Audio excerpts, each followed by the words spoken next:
2019년에 일본이 한국에게 물건을 팔지 않겠다는 수출 규제를 선포하였고, 이에 한국은 일본의 물건을 사지 않겠다는 불매 운동을 시작하였습니다. 이렇게 나라와 나라 사이에는 갈등이 발생할 수 있습니다.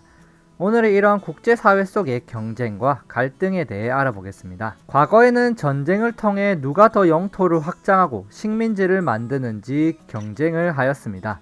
이런 갈등이 곧 전쟁으로 나타나는 것이 과거의 갈등이었죠. 하지만 시간이 흐르고 전쟁이 불행만을 가져온다는 것을 깨닫고 갈등을 좀 더 평화적으로 해결하기 위해 현재는 노력하고 있습니다.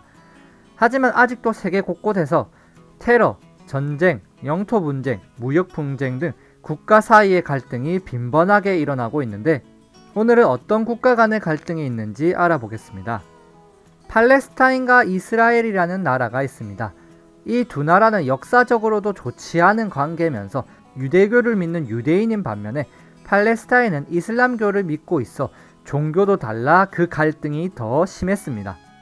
이렇게 인종과 민족, 종교 차이로 이 지역은 아직까지도 테러와 전쟁이 이어지고 있는데, 이런 국제 갈등이 민족과 종교 차이로 일어나는 갈등이죠. 이 지도는 중국과 일본 사이에 있는 바다인 동중국해를 보여준 것입니다. 이 동중국해에는 석유가 묻혀 있다고 합니다.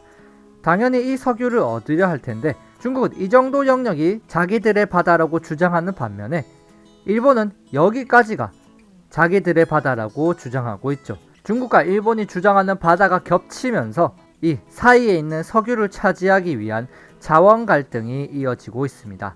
이런 것들이 국제사회에서 자원을 둘러싼 갈등이라 할 수 있죠. 그 외에 정보기술을 발달하면서 나라와 나라 사이에 사이버 전쟁도 일어나고 있습니다.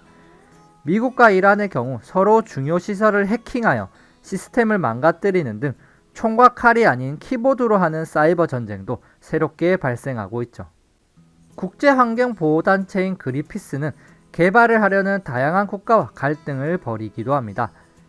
러시아가 북극해에서 석유를 캐려고 하자 그린피스가 이를 비판하며 시위를 하기도 하죠.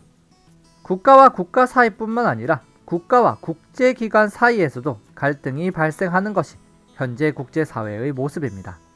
하지만 국가끼리 이런 경쟁과 갈등만 있는 것은 아닌데, 국제사회는 공존을 위해 협력하기도 합니다. 세계 평화를 위한 국제연합인 UN, 함께 잘 살기 위해 경제협력체 OECD를 구축하거나 전쟁을 예방하거나 환경오염 같은 문제를 대처하기 위해 협력하기도 하죠. 파리협정은 온실가스를 줄여 지구온난화를 막고자 195개의 나라가 모여 체결한 협정처럼 국제사회는 이런 갈등 말고도 서로 협력도 일어나고 있습니다.